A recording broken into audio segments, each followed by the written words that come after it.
Welcome everybody to another episode of Op Watch. CF Montreal stays at home for their second out of 4 games in 2 weeks at Stade Saputo. This week they welcome NYCFC, and with us to break down the opposition is the one and only Dave Moncion, aka Doobie Rocks, one of the hosts of the Yes, NYCFC sir. Forever Yes, sir. Podcast. Dave, thank you so much for stopping by. How you doing? Of course, man. Thank you for having me. Appreciate you. I'm doing well. I'm doing well. Nice night tonight. Nice cool night. We had a crazy heat wave in New York. I don't know if you guys saw that. Temperatures went up to like 100, over 100 degrees. But we got this rain and it finally broke. So we're good now. It's chilling. It's this nice 75-degree weather out here instead of blazing 100 out here. Yeah, Well, you guys probably use Celsius though, no? We You use probably have no Celsius, idea what but I'm talking about. we can imagine, right? For us, Yeah, it the was hot. humidity earlier this week, the humidity went up to like 40 degrees, which is again, Oof, yeah. 100, 105. It's Oh my I think we got hit God. by the same just Yeah. wall of humidity that just Yeah, it knocked was out. I was in brutal, man. It was Toronto the brutal. weekend before, like that weekend, Mm. same thing, just humidity. And the second you step outside, you walk right back in the air conditioning. You go, hell no. It was brutal, man. It But was yeah, brutal. the game tomorrow will have a lot of rain. There's actually a rain warning in effect. Oh, okay. There's going to be a lot, like biblical levels of rain, so that's going to be That should be fun. another That should interesting. make the match pretty fun. I just love it when it's like a rainy soccer game because it Yeah, just yeah. why not add more chaos, right? Why not add just a little bit More more drama to the unpredictable? beautiful game. Exactly.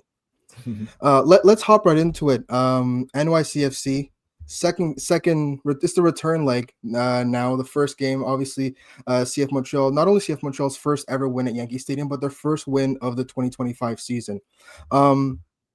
Since then, things have been going significantly better for NYCFC than CF Correct. Montreal. We talked about it a bit before we started recording. It's all relative, right? But Mhm. one loss in your last 6 games. How are things looking the last, about month or two for the club? Well, it's been a very weird time for NYCFC right now. As you know, the team is preparing to um, finish building the stadium that's going to be in Queens, which is a borough of New York City. It's going to be right across the street from where the Mets play, City Field. Um, so it's just one of those weird times where we're not really signing any players. There's not real movement coming in, and we don't have the best squad. That there's a lot of complaints amongst the supporters and fans that complaining to the front office like, hey, what's going on? We don't have any signings. There's no rumors of signings. We're trying to improve. You want can you curse on the spot? I'm not sure. Go nuts. Yeah. All right. you, New stadiums opening, you want to put asses in seats. And there's nothing Absolutely. right now that's like, oh, I want to go and watch this club. And like I said before we started recording, it's just been very mid-table. Just, Mhm. it's very boring a football style of play, and it's Mhm. nothing exciting because we don't have anything exciting, and that's the issue. Some games we look great, other games we just look terrible. Like you said, the grass is always green on the other side, so it could be worse. Not to just be complaining here the whole time. But yeah, we got a new coach. It's his first year, and then now I don't know if you heard this, but our coach is not going to be there this Saturday. He's going to be away. uh, Apparently there's some kind of family emergency Mhm. that he had to attend to, which is funny because the last time one of our coaches had a family emergency was Patrick Vieira, and the week after he ended up Mm. coaching, I think it was Nice. Um, so yeah, I don't know if he's going to leave. I'm not sure what's going to happen. So I guess we'll find out next week. But yeah, it's been a roller coaster. It ebbs and flows the entire season. Like we said, we went into the match against you guys in May, thinking, oh, we've always beaten Montreal at home. They're close to the bottom of the table in the East. We got this game, and then we end up losing 1-0, and it's just like, you guys looked amazing that game. Yeah. So I don't know. It's been a very very weird season so far. So Yeah, yeah. it's that's been kind of the thing with Montreal this year. They've been much better on the road than they have been at home, which is usually again, they haven't been good on the road, but significantly, but they still haven't won at home. They've got 2 wins this year, and both of them One was at NYCFC. The one was at Houston Mm. last 2 weeks ago now. So it's tough to kind of pin down the way Montreal is playing, but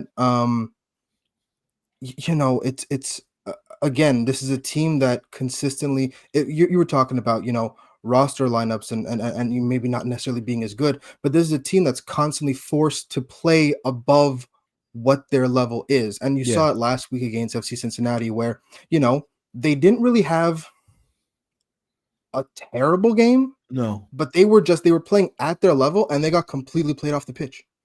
Right? Nobody was outstanding. Nobody was playing beneath what is expected of them, and they were completely just shown what kind of level is needed to be successful in this league. Yeah. And I think that gap is just going to be like, as the league develops, I think that gap between teams that are really up there and playing that kind of level of football and the rest is only going to get bigger. um but let's talk a bit Cincinnati's about always. I'll say this though. Cincinnati's always a tough match though. They're Cincinnati's they're they're they're so good, and they're like very good. this is Yeah, they're my very first good. time ever watching Evander because again, Yeah. Montreal's never had the chance to host Portland in the Mhm. 2 years that he was out west. He is so fun to Yeah. watch. He is. He is He is. phenomenal, and Yeah. honestly, like again, you can't really replace someone like Lucho Acosta, but when you got a player like that, it certainly does not hurt as bad to be missing Exactly. an Exactly. MVP, and he's playing at an MVP caliber this year anyway, so he very Mm. well is in the running for that. And yeah, again, that entire team was just playing at a level that you even on their best day, Montreal's not coming close to that. Yeah. It's just one of those things, man. It's just one of Yeah, those things. Unfortunately. but let's talk a bit about um, you know, the last game because we have the benefit of hindsight. I think this is one of the first op watches we do where this is the return leg. We actually have 90 minutes to build off of. But you saw that this entire 90 minutes worth of data, if you will. Mhm. And if I remember correctly, NYCUC was in a back three in that game, but they have switched it. They switched from a back four to a back three a lot. What's is that a problem with consistency? Is that just the personnel available? What's going on with the switching in formation? It's that it's every week it's something different. Some weeks we're playing three in the back. Some weeks we're playing four in the back. But it's just whoever's available. But I think our strongest lineup is when we play three in the back, especially having Tavon Gray on the right, Martin's in the middle, and then Justin Hack on the left side.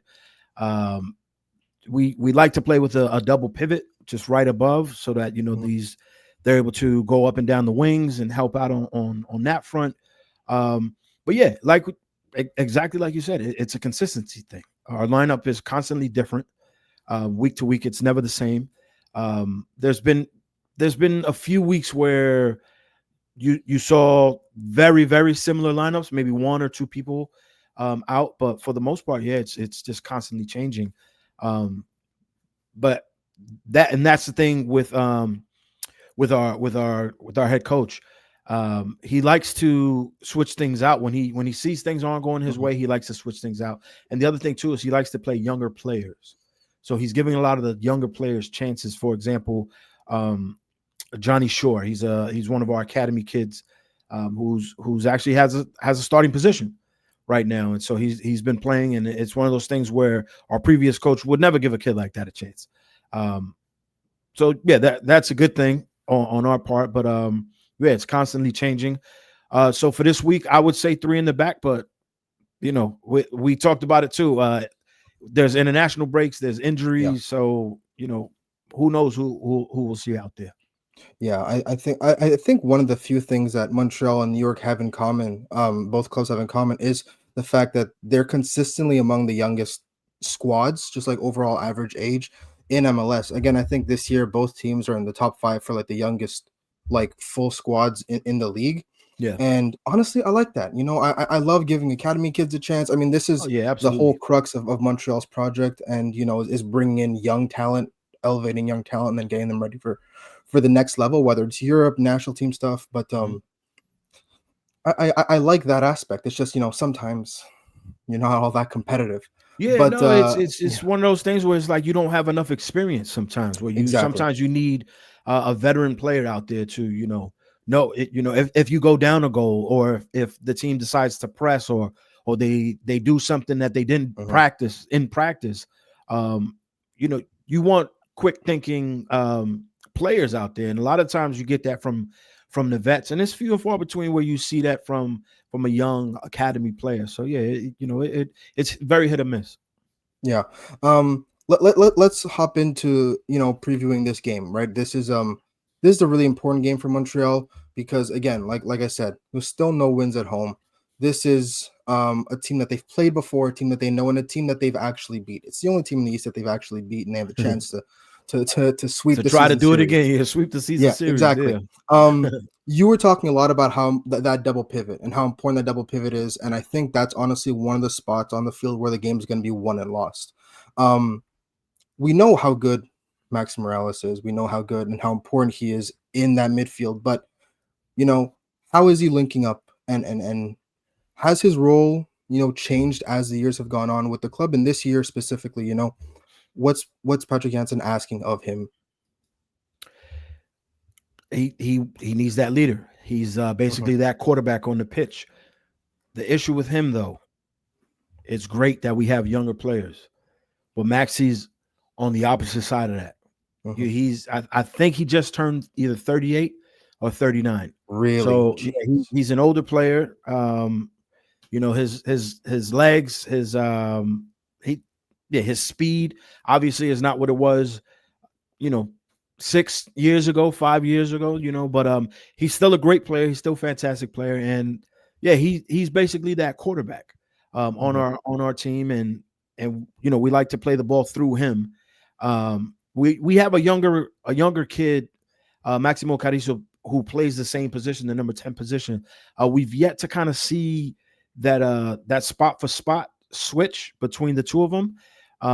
There was also talks of another player that we have, Hannes Wolf, to kind of play that Yeah. that that mid position, that number 10 position. But yeah, he's very important to us. He's basically the heartbeat of the offense. So everything goes through him. Um, and yeah, it's just yeah, he's our guy, but he's older. So Yeah. I mean, I want to talk to you also, obviously, about Hans Wolf. He's your top scorer. Him yeah. along with Alonso Martinez. Both of them look to be in really good form lately. Um, how important is it to get them going? And is it really a case of them two doing a lot of the heavy lifting, or is it just it's a collective effort, and those are the guys that end up getting on the end of the attack? No, it's definitely placed on their shoulder. But lucky for you, you won't see Martinez. He's going to be out. He's playing against the U.S. national team He's on still in the Gold Sunday. Cup. He's That's still in the true. Gold Cup, so he'll be starting Sunday. So you'll most likely see Bakrar playing that position, who we purchased to be our striker, our top guy. Hmm. Um, but he hasn't done anything. He's got one goal in the season, which I believe was our last. It might have been our last game or the game before that.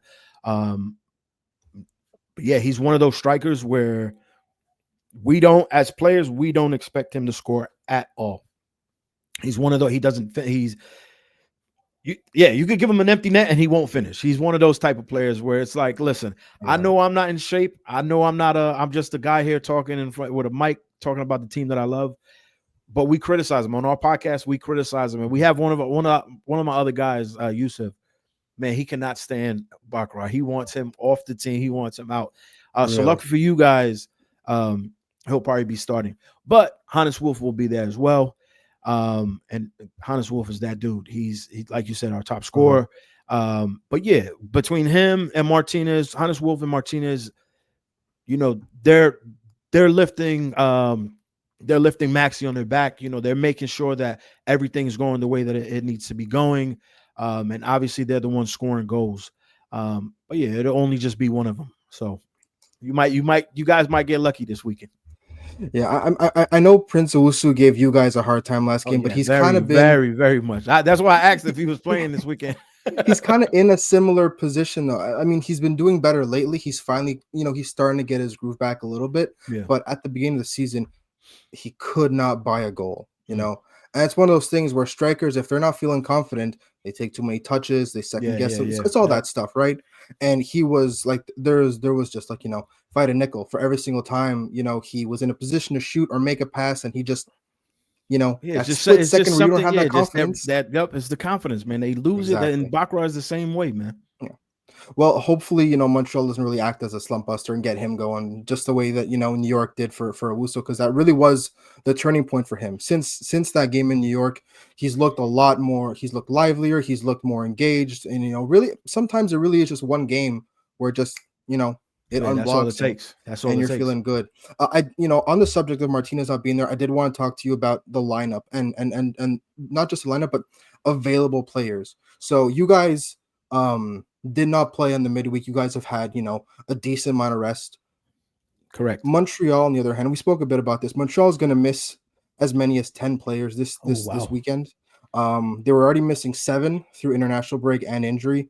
Well, technically 9 now, because Nathan Saliba has officially been transferred Mm. to Anderlecht in Belgium. Oh So wow. when the window opens, but he's not going to be back before the window opens anyway. Before the window, so he's going to still be with Canada. But yeah, that's just another player missing. 3 players left the game against Cincinnati with an injury: Caden Clark, Jalen Neal, and Samuel Piet. All hugely important pieces, especially with a roster as paper thin as it is right now. How do you know what's this kind of like approach to a team? Because you mentioned that you go into a game against Montreal, all you're feeling good, then all of a sudden you find yourself losing.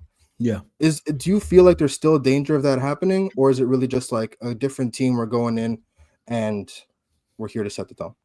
Yeah, I think I'll be honest with you, bro. I'm not feeling too confident going into this game. For the fact that one, we're missing a lot of players. Obviously, you guys are missing a lot of players too. Um, but we're gonna have a new coach out there.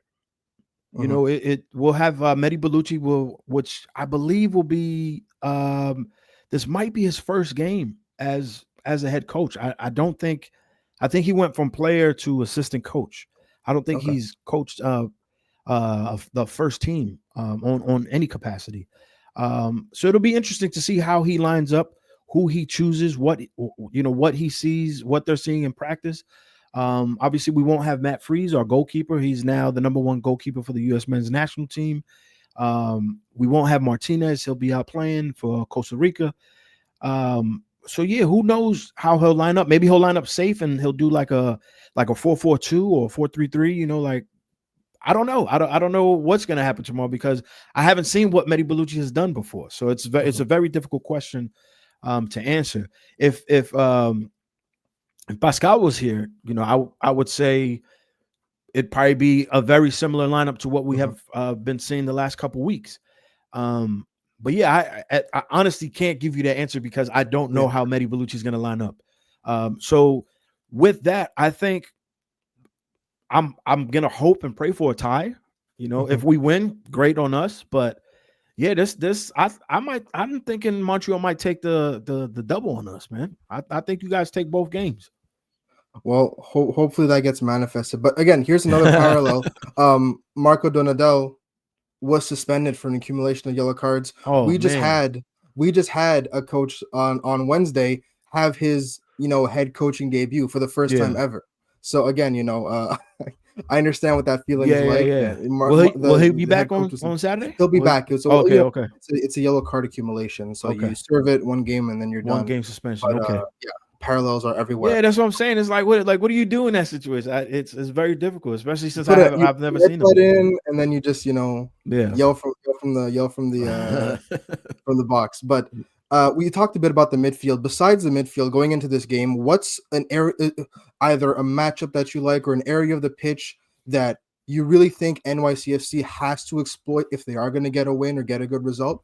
And what's an area on the field that you're looking at, whether it's through missing players or just a part of the field that really hasn't suited you guys well this year, where you're going, okay, that is a real problem area, and I don't like this matchup. I want to say the left side of your guys's Hmm. um the left part of your guys' lineup. I feel like it's your weaker part of your lineup. which in turn ours is our right side is a bit weak. So that might be a nice little matchup. I think our best is on our left side. Mhm. Right there, we have the young player, like I talked about before, Johnny Shore. And we also have Justin Hack, who's basically he's been our Iron Man out there. He plays everywhere, but right now he's been playing left back. So I think with Justin Hack and Johnny Shore, running up and down, hopefully they'll be able to hold down Owusa so that he doesn't go crazy again on us. With Johnny Shore, the last game that we played against you guys, Johnny Shore played well. I think one of our biggest issues that we have is our center back. We have a DP center back, Thiago Martins, from Brazil, who which is kind of odd to be a DP center back, especially in this It is league. rare. You know what I'm saying? It's definitely And rare. Yeah. then he's one of those players where he's very hit or miss as well. So if he's having an off game, which he tends to do when we come off breaks, he's usually a little bit of a problem here. And he likes to blame everybody else and start yelling and this and that. So that's a bit of an issue there. So I think our weakest part to your strongest would be, I guess, Owusu would be up top, and then Thiago Martin's in the middle, or not in the middle, but in the back, in the center back position. Yeah. So yeah, hopefully Justin Hack can do what he does, and he's been probably one of our best players on this season going forward. So. Yeah.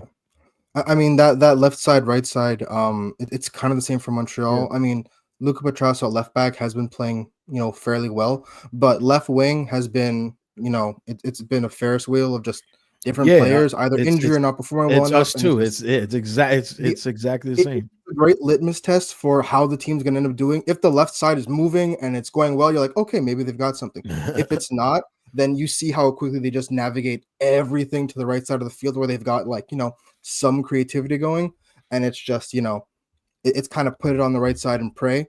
Because if Prince Owusu gets isolated and he can't really link up, it's done. Right? Yeah. He's a hold-up guy. He's big. He's strong. You give him the ball, he moves it, and then you get going. If they keep him isolated and he can't really link up with people, the attack is dead on arrival. So I think that Thiago Martins definitely has his hands full, but I mean, you saw what happened when he gets the ball and he's able to turn. He for sure goal, at Yankee Stadium, and we'll see if he gets a chance in Montreal. But they are not the same team when they play at home. It's very weird and very on MLS of them. It's just one of those things, man. Yeah, like I said, our right side, we with Julian Fernandez, he hasn't been playing well. Trapito Ojeda, he hasn't been playing well either. Tavon Gray's been going through injuries. We've put Tenislevich back there, and he's not getting a lot of minutes. So it's one of those things where you never know how he's going to play. So yeah, definitely the right side of our team is very shaky. Our left side is very, I would say, stronger. Is our strong side. So yeah, I think it'll be a fun match, especially with the rain out there, man. I'm very looking forward to that. It's going to rain now. I think it's going to make it a lot more unpredictable. Yeah. Sure. Very unpredictable. Exactly. We might see a couple goals just slip through and. Absolutely. Last thing we're gonna do before we get going, score prediction right now off the top of your head. What are you feeling like? Let's do it, man. Let's do it. 2-2. Let's tie. I was feeling the same thing. I was feeling a 1-1, a 2-2. Okay, I don't think Montreal's getting the win here. I do think they're finally gonna not lose, but I don't know if they're gonna get. They have the personnel to actually get 3 points. It's gonna be really interesting though. Yeah. Hell yeah, man. I think it's going to be a fun game. I think it's going to be fun. It's going to be scrappy. And like we said, we don't know what's going to happen because we got a new coach out there. So anything can happen. Yeah, right? Exactly. Let's just throw some more unpredictable onto the game. Dave, thank you so much. Mr. Doobie Rocks, thank you so much for stopping by.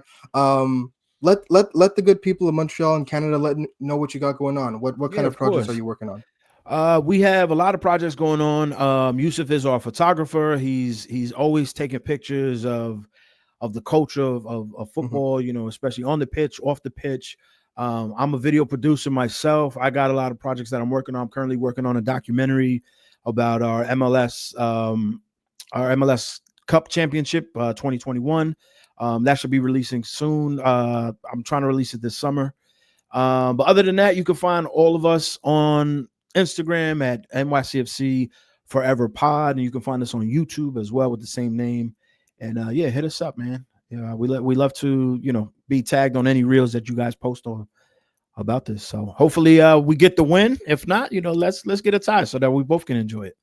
Absolutely. It's going to be a great game no matter what. So Yeah. let the best team win, and let's enjoy some football. Of course, man. Thanks for having me. Thank you so much. Dave.